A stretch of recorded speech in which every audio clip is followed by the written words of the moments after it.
Hi everyone, एक बार फिर से आप सभी का बहुत बहुत स्वागत है। आप सभी का अपने यूट्यूब चैनल आर के स्टडी पे। मैं हूं रविंद्र कुमार। गाइज, आज polytechnic third semester CS and IT का DCCN का फर्स्ट क्लास है, जिसमें आज हम लोग लेसन नंबर 1 का इंट्रोडक्शन टू डाटा कम्युनिकेशन पढ़ेंगे। यानी आपका चैप्टर का ही नाम है इंट्रोडक्शन टू डाटा कम्युनिकेशन, यानी डाटा कम्युनिकेशन का परिचय पढ़ेंगे हम लोग। फिर करेक्टर ऑफ डाटा कम्युनिकेशन और कंपोनेंट ऑफ डाटा कम्युनिकेशन, ठीक है। यानी उसकी विशेषताएं पढ़ेंगे, उनके कौन कौन से कंपोनेंट हैं इनके बारे में पढ़ेंगे, किस तरह से वर्क करते हैं ये सारे के सारे, ठीक है। तो DCCN का आज फर्स्ट क्लास है, तो सभी लोग ध्यान से इस क्लास को ले लेंगे, ठीक है। और गाइस, जितने लोग चैनल पे नए हो तो चैनल को सब्सक्राइब कर लेना। चलिए आज की क्लास को स्टार्ट करते हैं, जो कि वेरी इंपॉर्टेंट है और इससे ज़्यादा क्वेश्चन पूछे जाते हैं, क्योंकि पहला चैप्टर है आपका। तो आज का पहला लेसन है, यहाँ पे आप सभी को साफ साफ दिख भी रहा होगा, यहाँ पे पहला लेसन लिखा भी गया है। और जो लेसन का नाम है आपका इंट्रोडक्शन टू डाटा कम्युनिकेशन नाम है। आप अपना सिलेबस मैच करा लीजिएगा, सब मैच करेगा आपका। तो सबसे पहले डाटा कम्युनिकेशन की बात करते हैं। अगर हम लोग बात करें जनरल, तो डाटा कम्युनिकेशन जैसे यदि आपके पास एक मोबाइल है और एक आपके दोस्त के पास मोबाइल है, ठीक है। तो हम लोग किसी भी मैसेज को, टेक्स्ट को उसके पास भेजते हैं, या किसी इमेज को भेजते हैं, इस तरह के कुछ भी चीज़ें हम लोग भेजते हैं एक किसी माध्यम से, मोबाइल हो गया या फिर लैपटॉप हो गया, कंप्यूटर हो गया, किसी माध्यम से भेजते हैं, तो वो हमारा क्या हो गया, किसी प्रकार का डाटा हो गया, ठीक है। अब उससे क्या करता है, कम्युनिकेट करता है, यानी वहाँ पे क्या करता है, कोई एक हमारे पास सोर्स है और कोई एक हमारा रिसीवर है, जो कि वहाँ पे क्या करता है, रिसीव करता है किसको, डाटा को। तो यहाँ पे कम्युनिकेट जनरल में हम लोग इस तरह से यूज करते हैं। तो यहाँ पे अगर हम लोग परिभाषा पढ़े, तो डाटा कम्युनिकेशन में एक सोर्स और रिसीव के बीच एक डाटा का आदान प्रदान होता है, माने फिर लेन देन, जिसको हम लोग बोल सकते हैं लेन देन, ठीक है। ऐसे अपने जनरल भाषा में लेन देन बोल सकते हैं। लेकिन यदि अगर हम लोग किताब भाषा बोले या जो भी आप बोल सकते हैं, तो यहाँ पे हमारा क्या हो गया, सोर्स और रिसीवर के बीच क्या हो गया, डाटा का आदान प्रदान। यानी आपके पास एक मोबाइल है, आपके दोस्त के पास है, यदि आप कोई टेक्स्ट, इमेज, वीडियो कुछ भी चीज़ भेजते हैं, तो आपके लिए वो डाटा हो गया जो आप सेंड कर रहे हैं, और वहाँ पे क्या कर रहे हैं, कोई रिसीवर है जो आपके डाटा को रिसीव कर रहा है, ठीक है। यानी आप सोर्स हो गए। अगर आप है, आप किस चीज़ भेज रहे हैं तो आप सोर्स हो गए, और आपका यदि दोस्त रिसीव कर रहा है तो वो रिसीवर हो गया, ठीक है।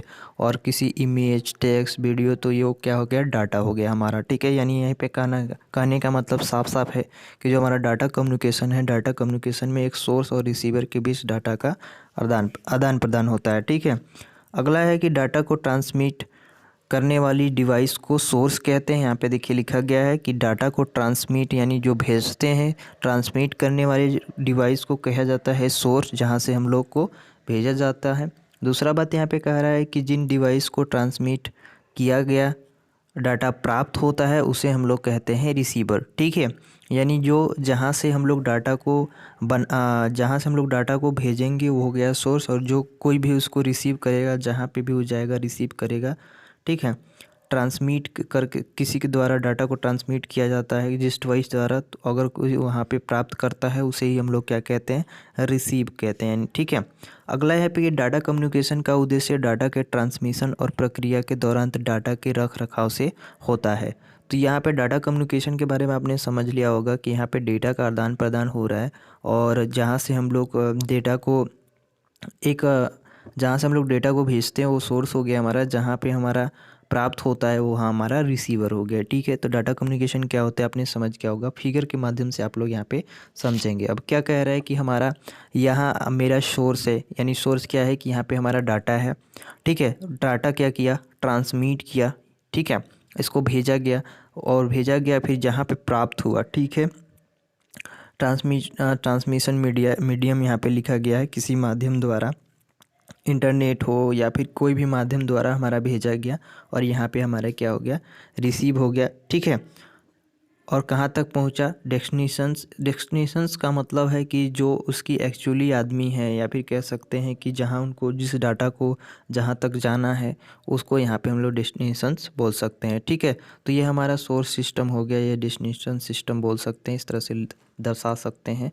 अगर आप इसमें दो भी चीज़ें बना देंगे, जैसे सोर्स हो गया आपका, रिसीव हो गया, ठीक है, और बीच में का जहाँ ट्रांसमिशन लिख दिए, तो आपका ये फिगर कंप्लीट हो जाता है। ठीक है, तो कुछ इस तरह से बनेंगे। आप लोग बस कम्युनिकेशन का मतलब समझिएगा, डाटा कम्युनिकेशन का, कि हम लोग कोई सोर्स है हमारा जहाँ से हम लोग डाटा को ट्रांसमिट कर रहे हैं, जहाँ पे कोई रिसीव कर रहा है और जो एक्चुअली आदमी है उनके पास डाटा पहुँच जा रहा है। ठीक है, तो ये होता है डाटा कम्युनिकेशन। अगर उसके करेक्टर की बात करें तो यहाँ पे करेक्टर में बहुत चीज़ें होती है, जैसे कि यहाँ पे लिखा गया है सबसे पहले करेक्टर यहाँ ऑफ डाटा कम्युनिकेशन में सबसे पहले लिखा गया है डिलीवरी।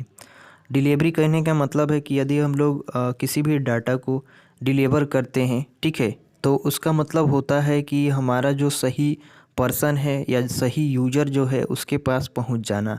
अब जैसे कि अगर जनरल भाषा में हम लोग बात करें तो यदि अगर किसी की आप कोई भी चीज़ ऑर्डर करते हैं, किसी भी चीज़ें पे ऑर्डर करते हैं, तो आपके पास जो भी डाटा आप मंगाते हैं, जो भी चीज़ें मंगाते हैं वो आपके पास पहुंच जाए, यही हमारा डिलीवर होता है। तो यहाँ पे सबसे पहले लिखा है कि डाटा को सही डेस्टिनेशन और सही यूज़र तक पहुंच जाना।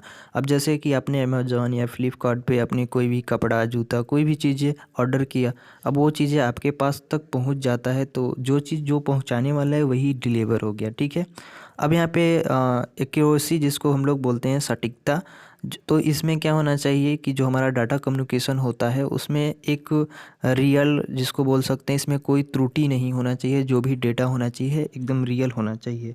अगर हमने कोई भी सामान को मंगाया है तो वो सामान जो भी वस्तु होगी वो हमारे पास वही चीज़ होनी चाहिए, कोई दूसरा चीज़ नहीं होना चाहिए। ठीक है, जैसे कि आपने मोबाइल मंगाया, अब मोबाइल के जगह पे आपको कुछ और दे दे, मोबाइल का डब्बा है ऊपर से और नीचे कुछ और हो, तो ये गड़बड़ बात है ना। तो उसकी जो सटीकता है वो उसको दर्शाता नहीं है। तो वही चीज़ यहाँ पे है कि डाटा कम्युनिकेशन में हम लोग उसके करेक्टर में उसकी जो सटीकता है उसको यहाँ पे जानते हैं। तो लिखा है कि कम्युनिकेशन सिस्टम को बिना त्रुटि के डेटा को सही ढंग से डिलीवर करना। ट्रांसमिट के दौरान यदि डाटा करप्ट हो जाता है, माने गलत हो जाता है, तो इससे डाटा की सटीकता पर प्रभाव पड़ता है। तो उसकी जो सटीकता है, ठीक है, वो होनी चाहिए, इसकी एक विशेषता है। अगला हम लोग पढ़ेंगे कि उसकी समयबद्धता, मतलब वो टाइम से पहुंच जाना चाहिए। जैसे कोई भी डिलीवर करता है तो उसकी एक टाइम होती है कि आपके 1 हफ्ते के अंतर्गत में आपके पास वो वस्तुएं, चीज़ें पहुंच जाएगी। ठीक है, तो यहाँ पे भी जो भी हम लोग डाटा को ट्रांसमिट करते हैं, जैसे कि ऑडियो एंड वीडियो डाटा को बिना किसी देरी के समय पर डिलीवर किए जाना, इस तरह की डाटा डिलीवर को डाटा का टाइमलाइन ट्रांसमिट कहा जाता है। यानी इसकी जो करेक्टर है यहाँ पे देख सकते हैं कि समयबद्धता के अनुसार वो अपने सही टाइम पे जो डाटा है वो वहाँ चला जाता है। जीटर का मतलब यहाँ पे है कि यह पैकेज अराइवल समय में विभिन्नता या भिन्न होता है और असमान जीटर ट्रांसमिट होने वाली उनको समयबद्धता को प्रभावित करता है। तो कुछ इस तरह से ये सारे जो विशेषता थी आपने यहाँ पे पढ़ लिया, जो कि आपके 3 अगर आप याद रख लेते हैं, जैसे डिलीवरी और एक एक्यूरेसी और यहाँ पे टाइमलाइन, यानी सटीकता, डिलीवरी और समयबद्धता। ठीक है, ये 3-4 चीज़ें याद रख लिए तो आपकी करेक्टर पूरा हो गया। अगला हमारा है कंपोनेंट ऑफ डाटा। ठीक है, तो कंपोनेंट ऑफ डाटा में हम लोग सबसे पहले कि उनके जो कंपोनेंट है, सबसे पहले की मैसेज है। ठीक है, यानी हम लोग किसी को डाटा भेजते हैं किसी सिस्टम द्वारा, तो या तो टेक्स्ट हो सकता है, ऑडियो हो सकता है, वीडियो हो सकता है। तो सबसे पहले मैसेज की बात करें, जैसे व्हाट्सअप हो गए, तो व्हाट्सअप पे आप किसी को टेक्स्ट के माध्यम से या फिर पिक्चर के माध्यम से, नंबर के माध्यम से, ऑडियो या वीडियो के माध्यम से भेजते हैं। तो मैसेज सबसे पहले यह सूचना या डाटा होता है जिससे कम्युनिकेट किया जाता है। तो मैसेज हमारा क्या है, एक सूचना या डेटा होता है जिससे हम लोग कम्युनिकेट करते हैं, जैसे कि एग्जाम्पल में text, number, picture, audio, video. अगला हमारा है सोर्स। अब सोर्स हमने बताया ही आप सभी को कि सोर्स क्या होता है, फिर से एक बार पढ़ देते हैं कि सोर्स जो है हमारा, यह डाटा जनरेट होता है, माने जहाँ पे हम लोग व्हाट्सअप है हमारा, अब व्हाट्सअप पे हमें किसी अपने फ्रेंड को कुछ भी टेक्स्ट करना है, तो यहाँ पे हम लोग क्या किए, उस टेक्स्ट को हमारे दिमाग में आया, उस टेक्स्ट को हमने यहाँ पे लिखा और फिर सेंड कर दिया। तो सोर्स हम हो गए, क्या हो गए, जहाँ से हमने ये टेक्स्ट किया वो हमारा सोर्स हो गया। तो यहीं पे वही चीज़ लिखा गया कि यह डेटा जनरेट होता है, यह डेटा नेटवर्क का उपयोग करके डेस्टिनेशन पर जाएगा बिना किसी रिक्वेस्ट के। सोर्स कभी भी डेस्टिनेशन के डाटा पास नहीं करता है और सोर्स डाटा पास करता है। तो इसका अर्थ है कि कोई भी डेस्टिनेशन कुछ क्वेरी भाषा का उपयोग करके डेटा के लिए रिक्वेस्ट कर रहा है। ठीक है, तो कुछ सोर्स ऐसे होते हैं जो कि आप सभी को बता दिए। अगला हमारा है ट्रांसमीटर सिस्टम। अब ये ट्रांसमीटर सिस्टम क्या है कि विभिन्न कनेक्टेड सिस्टम पर डेटा ट्रांसमिट करने के लिए विभिन्न ट्रांसमिट सिस्टम का यूज करते हैं। और ट्रांसमिशन का अर्थ होता है point two point. Transmission system का मतलब होता है कि जैसे कि अगर हम लोग, हमारे पास एक कंप्यूटर है, लैपटॉप है, अगर यहाँ एक और लैपटॉप है तो इसके पास पॉइंट टू पॉइंट माने टाइम पे टाइम बोल सकते हैं, या एक दूसरे के पास अगर आसानी से कोई भी ट्रांसमिट हो जाता है तो ये हमारा ट्रांसमिट सिस्टम कहलाता है। ठीक है, यहाँ पे साफ साफ लिखा भी गया है कि पॉइंट टू पॉइंट या point two multi point communication data का फिजिकल ट्रांसफ़र कहलाता है। ठीक है, यानी यदि अगर हम लोग एक डेटा को अगर जैसे कि एक डेटा को कई कंप्यूटर से भेजा जा सकता है, कई कंप्यूटर पे भेज सकते हैं, तो वही हमारा ट्रांसमिट कहलाता है। ठीक है, अब यहाँ पे ट्रांसमीटर क्या है? अब ट्रांसमीटर यह केवल डेस्टिनेशन की आवश्यकता के अनुसार डेटा की परिवर्तन करने के लिए उपयोग किया जाने वाले डिवाइस होती है। जैसे यहाँ पे मॉडेम दिया गया है।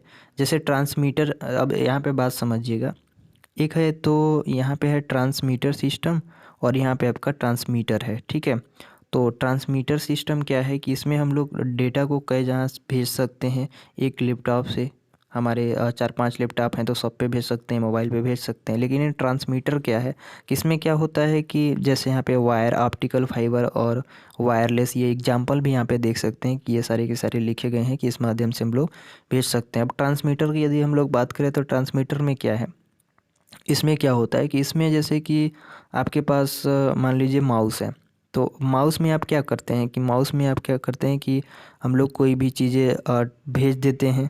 ठीक है, लेकिन उसको हमारा जो आउटपुट है वो वहाँ हमें नहीं मिलता है। तो उसी टाइप के ट्रांसमीटर होते हैं, जिसमें यहाँ पे देख सकते हैं कि एनालॉग या डिजिटल या मॉडेम, ये सारे के सारे डिवाइसेस जो हैं ट्रांसमीटर में आते हैं। अगला हमारा है रिसीवर।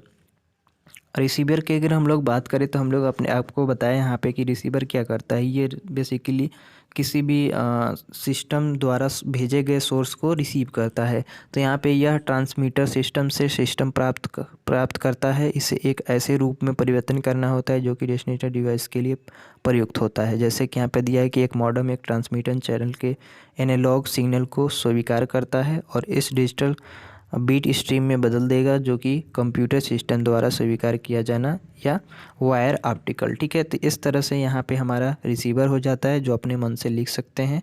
और लास्ट है कि उसकी डेस्टिनेशंस जो है कहाँ तक जाती है, तो यह केवल एक डिवाइस होती है जिस पर सोर्स डिवाइस डेटा भेजता है। और डेटा कम्युनिकेशन का उद्देश्य यह नियमों का प्रदान करना होता है, जो विभिन्न डिस्क ऑपरेटिंग सिस्टम भाषाओं केबिल वाले कंप्यूटर को रिसोर्स को शेयर करने की अनुमति देता है। इस कम्युनिकेशन के नियमों का प्रोटोकॉल कहा जाता है। यहाँ पे डेस्टिनेशंस का मतलब है कि यदि अगर कोई भी सोर्स कोड हमारा है, सोर्स जो भी हमारा है, जो भी डेटा है हमारा, वो अगर हम लोग किसी पर्सन को भेजते हैं तो वहाँ पे हमारा रिसीव होता है। और रिसीव जब होता है तो एक जो भी उसकी एक्चुअली यूजर जो है उसके पास यदि पहुँच जाता है तो ही हमारा डेस्टिनेशंस होता है। ठीक है, तो आई होप कि ये जो इनके कंपोनेंट थे आप लोग समझ गए होंगे। तो गाइज हमने 3 के बारे में आज डिस्कस किया है। सबसे पहला कि डाटा कम्युनिकेशन क्या होता है और उनके जो कैरेक्टर हैं वो क्या होते हैं और उनके कंपोनेंट कौन कौन से हैं। ठीक है, तो ये 3 चीज़ें के बारे में डिस्कस किए हैं और तीनों के बारे में हमने समझा दिए हैं। तो आई होप कि आप सभी लोग को समझ में आ गया होगा। तो बस आज के लेक्चर इतना ही थे। नेक्स्ट क्लास से हम लोग प्रोटोकॉल के बारे में पढ़ेंगे, क्योंकि लास्ट में आपने प्रोटोकॉल पढ़ा था। तो नेक्स्ट क्लास में हम लोग प्रोटोकॉल पढ़ेंगे, जिससे कि क्वेश्चन पूछे जाते हैं, वेरी इंपॉर्टेंट है। तो बस गाइज आज के लिए इतना ही। आई होप कि आप इस वीडियो पसंद आई होगी। पसंद आएगी लाइक कर दीजिएगा, चैनल पे नहीं हो तो सब्सक्राइब कर लीजिएगा। मिलेंगे नेक्स्ट लेक्चर में, तब तक के लिए जय हिंद।